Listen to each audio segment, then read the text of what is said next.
नमस्कार रसिक हो. तर आधीच्या भागात आपण बघितलं की फिजिक्स ह्या विषयाचा अभ्यास आता राहिलेल्या एका महिन्यात कसा करायचा, कुठल्या विषयांवर कुठल्या टॉपिक्सवर महत्त्व द्यायचं, डेरिव्हेशन कशा सोडवायचे, न्यूमरिकल कशा सोडवायचे. तर आता आपण विशेषतः बोलूया ते म्हणजे पेपर संबंधी. आता जो एक महिन्याभरात आपला बोर्डाचा पेपर येईल तर त्या संबंधी. तर आता आपण असं बघतो की जो सायन्सचा विद्यार्थी आहे तो फक्त बोर्डाचा अभ्यास करत नाही, तो त्याचबरोबर CET, JEE, नीट याचाही अभ्यास करतो आणि त्याच्यामुळे शॉर्टकट्सची सवय लागलेली असते, पटकन उत्तरं काढायची सवय लागलेली असते आणि हीच सवय नेमकी बोर्डात घातक ठरते. तर ही सवय मोडायला नेमकं विद्यार्थ्यांनी काय करावं किंवा नेमका बोर्डाचा पेपर लिहिताना अप्रोच कसा असावा? एक सगळ्यात महत्त्वाची गोष्ट की आत्ता असं तू म्हटलास की शॉर्टकटची सवय आहे, तर इथे शॉर्टकट नको. बोर्डाला प्रत्येक स्टेप्सला मार्क्स आहेत.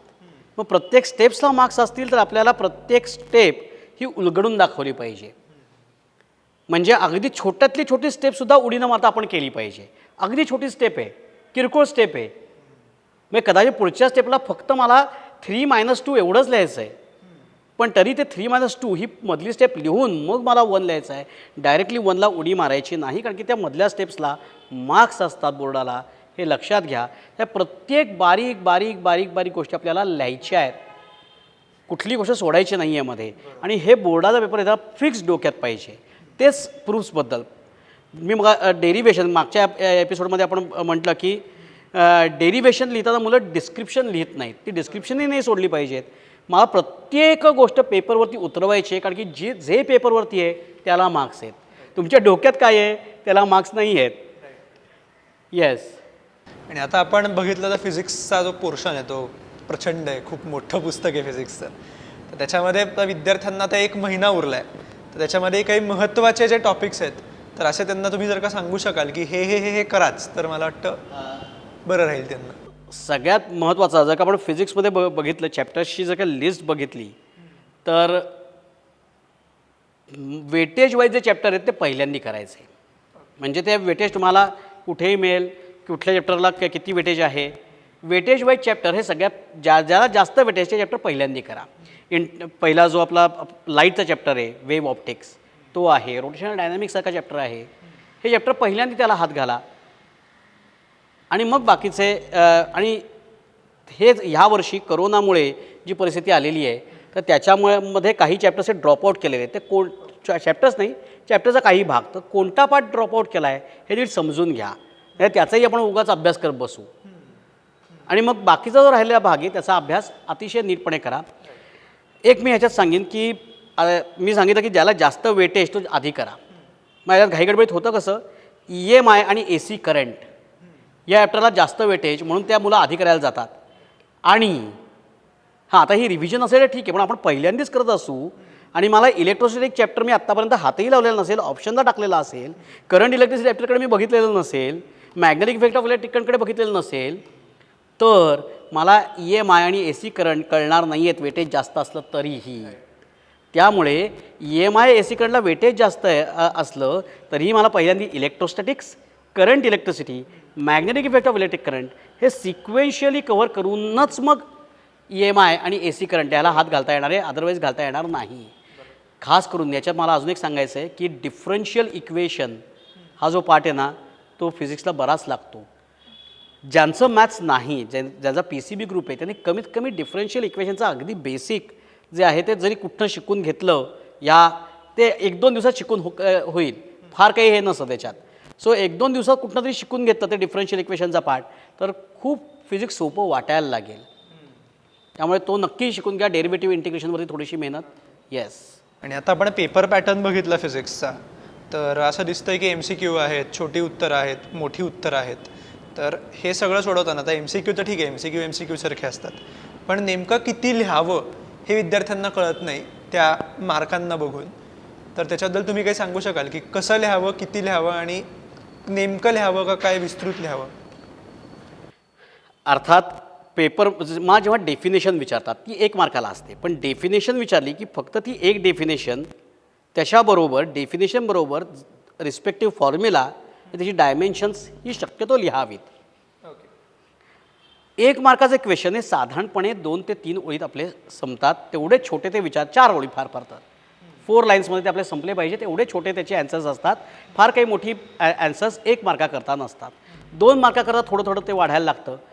डेरिवेशन्स जी येतात ती डेरिवेशन्स तर पूर्ण लिहावीच लागतात, पण काही काही क्वेश्चन्स व्हेग येतात. म्हणजे आता खरं तर तो पाठ आता सिलेबसमधून ड्रॉपआउट केला आहे, पण तरी कोविडमुळे, पण तरी मी एक एक्झाम्पल देतो की एक्सप्लेन बाय प्रिझम एक्सपेरिमेंट. आता बाय प्रिझम एक्सपेरिमेंट एवढा यूज आहे की एक्सप्लेन बाय प्रिझम एक्सपेरिमेंट हा क्वेश्चनच खरं तर व्हेग जातो की टेक्स्टबुकची 4-5 पानं हा बाय प्रिझम एक्सपेरिमेंट चालतो.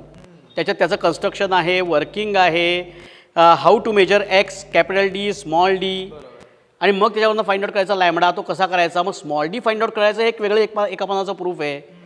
त्यामुळे ह्याच्यावरती तुम्ही काम कराल. असे जे व्हेग क्वेश्चन येतात शक्यतो आपल्याला ऑप्शन्स आहेत. आउट ऑफ 12 8 सॉल्व करा. भरपूर बोर्डाने खैरात केलेली आहे आपल्यावरती ऑप्शन्सची, म्हणजे 12पैकी 8. अशा वेळेला व्हेग क्वेश्चन शक्यतो अटेम्प्ट करू नका.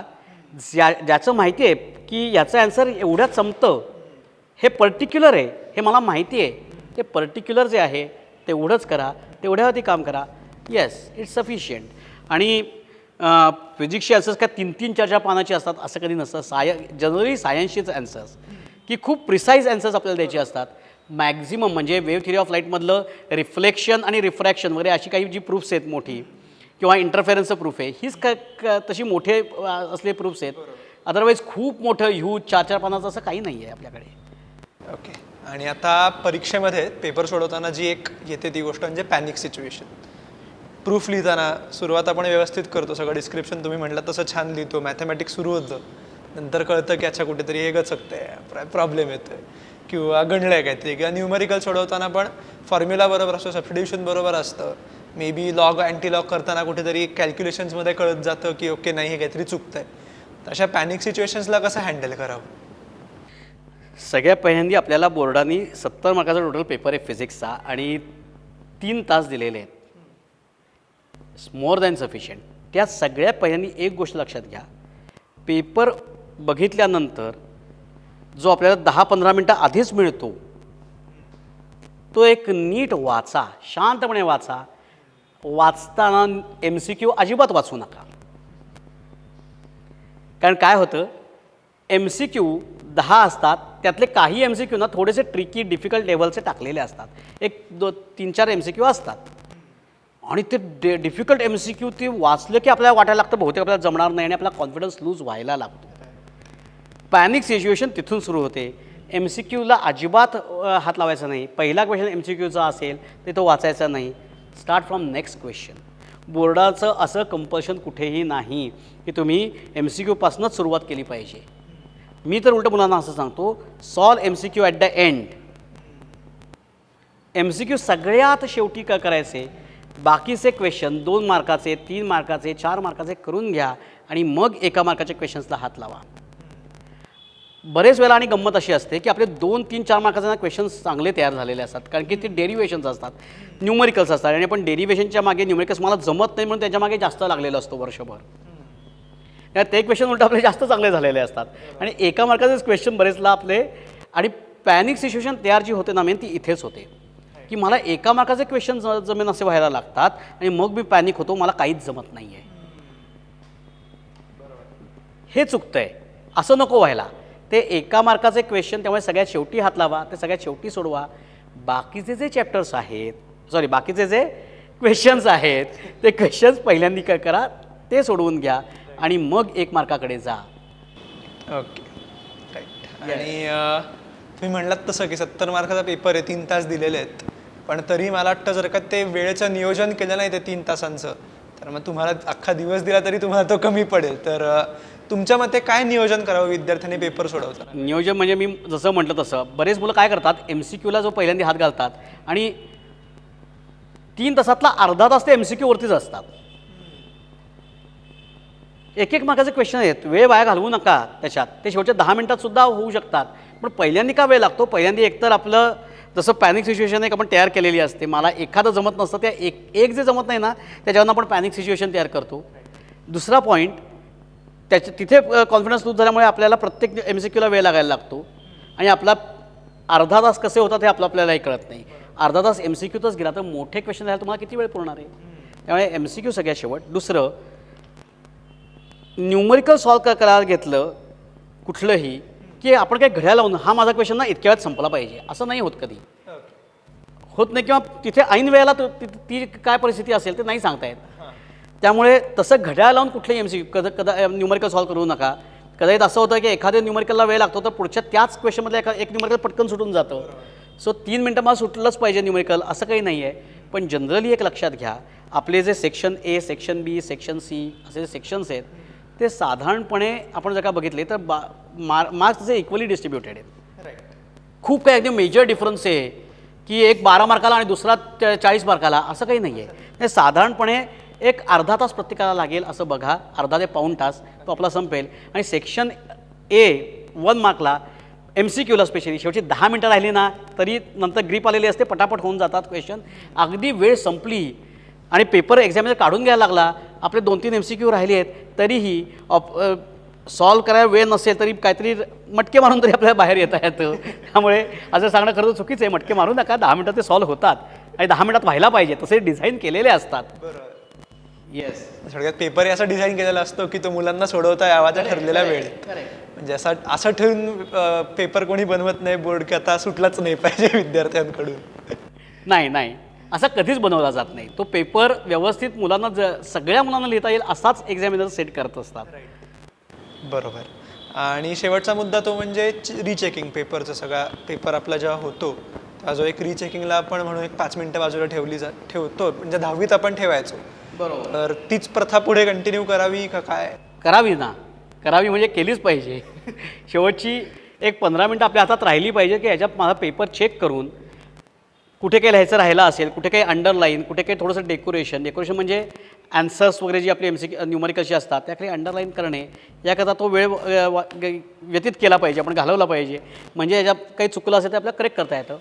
हां, अजून एक पेपर प्लॅनिंगमध्ये की 12 आउट ऑफ 8 मला 12च्या 12 येत आहेत, 8च सॉल्व करा आत्ता, नंतर वेळ पुरला तर उरलेले 4 करा. काही मुलं 12च्या 12 करत बसतात आणि नंतर वेळ पुरला नाही म्हणून रडत बसतात. असंही नको. आणि थोडंसं फिजिक्सला हे होतं की वेळ पुरत नाही. फास्ट लिखाण पहिल्यापासून ठेवा, फ्रॉम फर्स्ट सेकंड लिखाण आपलं फास्ट ठेवा, नाहीतर फिजिक्सला वेळ पुरत नाही. मला वाटतं फिजिक्समध्ये तेच होतं ना की गणित पण लिहायचं असतं, म्हणजे गणित पण सोडवायचे असतात आणि त्याचबरोबर लिखाणही तेवढंच त्याच ताकदीचं आणि त्याच तोडीचं असतं, म्हणून तो वेळेचं नियोजन जरा गडबडीचं होऊ शकतं. पण मला वाटतं हे असं फॉलो केलं विद्यार्थ्यांनी तर काही प्रॉब्लेम येणार नाही. वेळेचं नियोजन मिळू शकेल विद्यार्थ्यांना. येस. तर धन्यवाद सर, तुम्ही आज आमच्याबरोबर गप्पा मारल्यात, विद्यार्थ्यांना मार्गदर्शन दिलं. तुमच्या ह्या मार्गदर्शनाच्या, या मोलाच्या सल्ल्यांचा विद्यार्थ्यांना नक्कीच त्याचा फायदा होईल. तर आमच्याबरोबर आणि पुणे दर्पणच्या सगळ्या प्रेक्षकांकडनं हार्दिक धन्यवाद. आणि सगळ्या मुलांना परीक्षेकरता ऑल द बेस्ट. थँक्यू.